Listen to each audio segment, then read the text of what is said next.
Muitas vezes nos perguntamos por que algumas pessoas ouvem a palavra de Deus com alegria, mas logo desanimam. A resposta pode estar no solo do coração. Imagine que nosso coração é como um terreno. Nele, a palavra de Deus é lançada como uma semente. Mas será que esse solo está pronto para receber e sustentar a vida que essa semente carrega?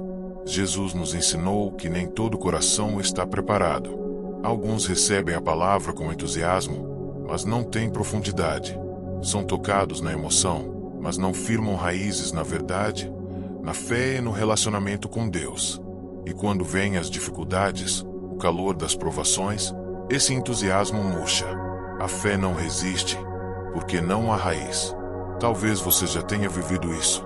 Começou animado na fé, mas as lutas vieram, as críticas surgiram, o ânimo caiu.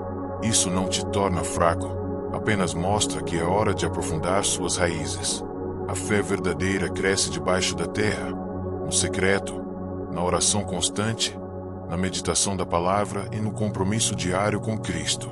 Se você deseja ser terra fértil e produzir frutos duradouros, escreva aqui nos comentários: Senhor, faz de mim um solo profundo. Vamos juntos continuar essa jornada? Jesus explicou, em Mateus capítulo 13, versículos 18 ao 21, que a semente lançada sobre solo pedregoso representa aqueles que ouvem a palavra e a recebem com alegria, mas não têm raiz em si mesmos. Por isso, duram pouco. Quando surgem as dificuldades, perseguições ou críticas por causa da fé, logo abandonam o caminho. Essa palavra é um alerta para todos nós. A fé que se baseia apenas na emoção, sem entendimento profundo, é frágil. A alegria inicial é real, mas se não houver raízes, ela seca. Precisamos mais do que sentir. Precisamos crer, compreender, confiar e permanecer. As raízes são construídas quando enfrentamos as dificuldades de joelhos, quando continuamos mesmo sem entender tudo, quando escolhemos confiar mesmo quando as respostas parecem atrasar. É nesse lugar de perseverança que nossa fé amadurece. Deus está nos chamando a sair da superfície e aprofundar nossas raízes em Ele. O calor da vida virá, mas quem tem raízes profundas não se abala, floresce mesmo sob o sol mais forte. Se você deseja ter uma fé firme, que resiste às tempestades da vida, escreva aqui: minha fé terá raízes profundas em Cristo. Jesus também falou sobre as sementes que caíram entre os espinhos. Em Mateus capítulo 13, versículo 22, ele disse que essa semente representa aqueles que ouvem a palavra, mas ela é sufocada pelos cuidados deste mundo, pela sedução das riquezas e pelos desejos enganosos. Como resultado, a palavra não frutifica. Quantas vezes isso acontece, sem que percebamos?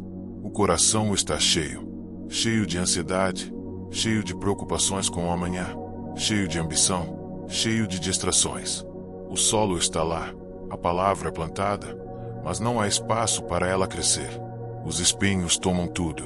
E o mais perigoso é que esses espinhos não surgem de repente, eles crescem devagar, silenciosamente.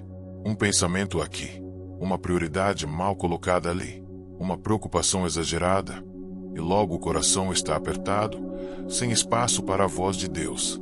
Por isso, o Senhor nos chama a fazer uma faxina espiritual. Precisamos arrancar os espinhos, remover o que tem sufocado nossa fé, o que tem roubado nosso tempo com Deus, o que tem nos distraído do que realmente importa.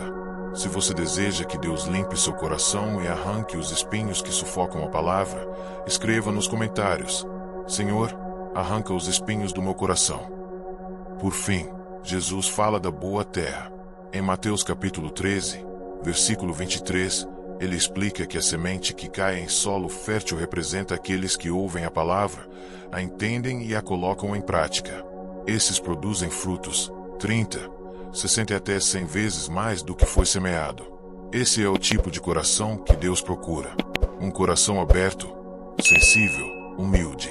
Um solo bem cuidado, livre de pedras, livre de espinhos, preparado com oração, arrependimento e sede da verdade. É nesse terreno que a palavra cresce, floresce e transforma.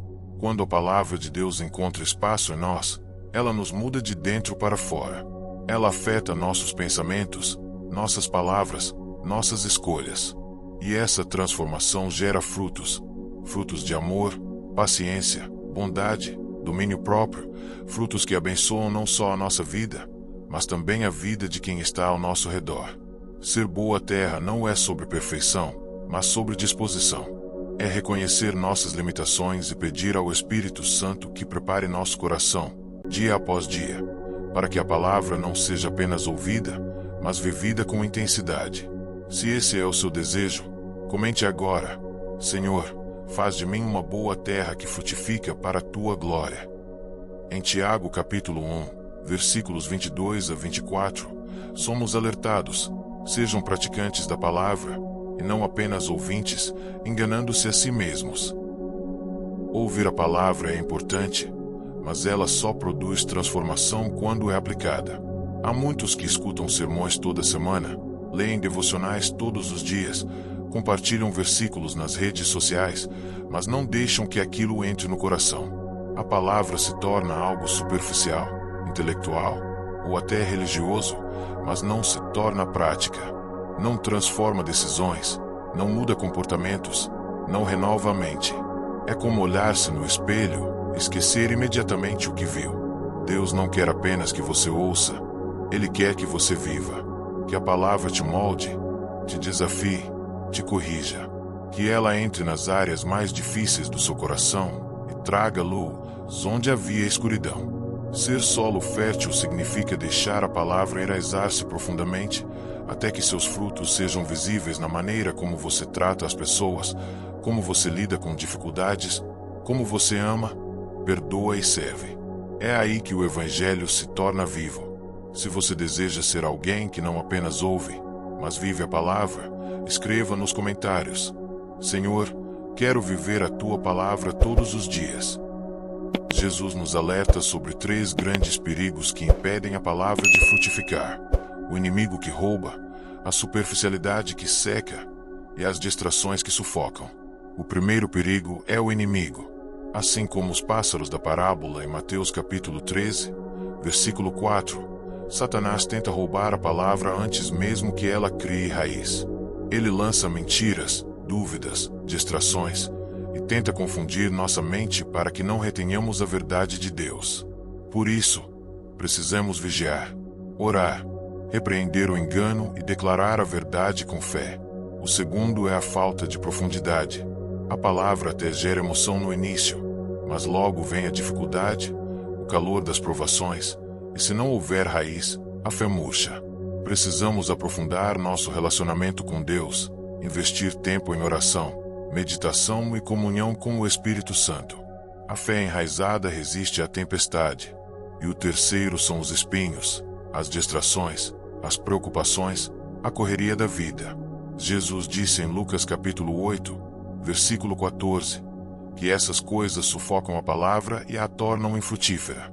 Precisamos podar o excesso, simplificar a vida e priorizar o que realmente importa: o reino de Deus. Se você quer vencer esses perigos e crescer espiritualmente, declare nos comentários: Senhor, fortalece minhas raízes e limpa meu coração para frutificar em Ti. Assim como um jardineiro cuida da terra para garantir que as sementes cresçam, precisamos cuidar do nosso coração com muito zelo. Isso significa regar nossa fé com oração constante, nutrir nossa alma com a leitura da Bíblia e proteger nossa mente contra pensamentos negativos e enganosos. Em Salmos capítulo 1, versículos 1 a 3, aprendemos que aquele que medita na palavra de Deus é como árvore plantada junto a águas correntes, que dá fruto no tempo certo e cujas folhas nunca murcham. Esse é o objetivo: sermos essa árvore forte e frutífera, mesmo em tempos difíceis. Mas cultivar o coração exige esforço e disciplina. É necessário tempo para silenciar o barulho do mundo, abrir mão de hábitos que nos afastam de Deus e permitir que o Espírito Santo nos molde à imagem de Cristo. A boa notícia é que não estamos sozinhos nesse processo. Jesus caminha conosco, nos fortalece e nos guia. Ele é o agricultor que prepara a terra, planta as sementes e cuida para que a colheita seja abundante.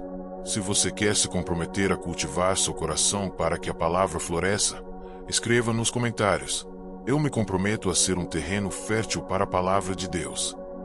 A palavra de Deus não é apenas um texto antigo, mas uma força viva capaz de transformar corações e renovar mentes. Em Hebreus capítulo 4, versículo 12, está escrito que a palavra de Deus é viva e eficaz, mais cortante do que qualquer espada de 2 gumes, penetra até o ponto de dividir alma e espírito, juntas e medulas, e é apta para discernir os pensamentos e intenções do coração. Isso significa que a palavra nos alcança onde estamos, conhece nossas feridas, nossos desejos mais profundos e traz cura e direção. Quando deixamos que essa palavra penetre verdadeiramente, começamos a ver mudanças em nossas atitudes, escolhas e até mesmo em nossas emoções. A transformação não acontece do dia para a noite, mas é um processo contínuo de rendição, arrependimento e crescimento. Cada vez que nos entregamos mais a Deus, a semente da palavra cresce e produz frutos bons, frutos que refletem o caráter de Cristo em nós. Se você já experimentou essa transformação ou deseja vivê-la, escreva nos comentários. A palavra de Deus está transformando minha vida. A jornada de fé não é isenta de desafios. Como a parábola nos mostra, algumas sementes não prosperam porque enfrentam dificuldades, sejam elas internas ou externas. Mas a perseverança é o que mantém o solo fértil e a raiz profunda. Em Gálatas capítulo 6, versículo 9, somos encorajados, não nos cansemos de fazer o bem, pois no tempo próprio colheremos, se não desanimarmos. Muitas vezes, os frutos não aparecem imediatamente. Pode parecer que a semente foi plantada em vão, mas Deus trabalha no invisível. Persistir significa continuar buscando, orando, lendo a Bíblia e vivendo conforme a palavra, mesmo quando a vida é dura, quando as pessoas não entendem ou quando as respostas parecem tardar. A fé que persevera se fortalece. Com o tempo, produz frutos multiplicados, frutos que abençoam não só a nós, mas a toda uma comunidade. Se você deseja firmar sua fé na perseverança, escreva nos comentários: Senhor, ajuda-me a perseverar e frutificar em Ti. O propósito final de toda a nossa caminhada com Deus é glorificá-lo em tudo o que fazemos. Quando nossas vidas produzem frutos, amor, paz, alegria, paciência, bondade, refletimos a beleza do reino de Deus aqui na terra. Em João capítulo 15, versículo 8, Jesus diz: Nisto é glorificado meu Pai, que vocês deem muito fruto, e assim serão meus discípulos. Ser um discípulo verdadeiro é ser uma árvore frutífera, que dá vida e esperança ao mundo. Que possamos, então, permanecer firmes na palavra, cultivando nosso coração, perseverando na fé e permitindo que o Espírito Santo nos guie. Só assim nossa vida se tornará um testemunho vivo da graça e do poder de Deus. Se esta oração e reflexão tocaram seu coração, deixe seu amém nos comentários, compartilhe esta mensagem com alguém que precisa ouvir e continue firme na fé, sabendo que Deus está trabalhando em você a cada dia. Que a paz e a graça do Senhor estejam com você sempre.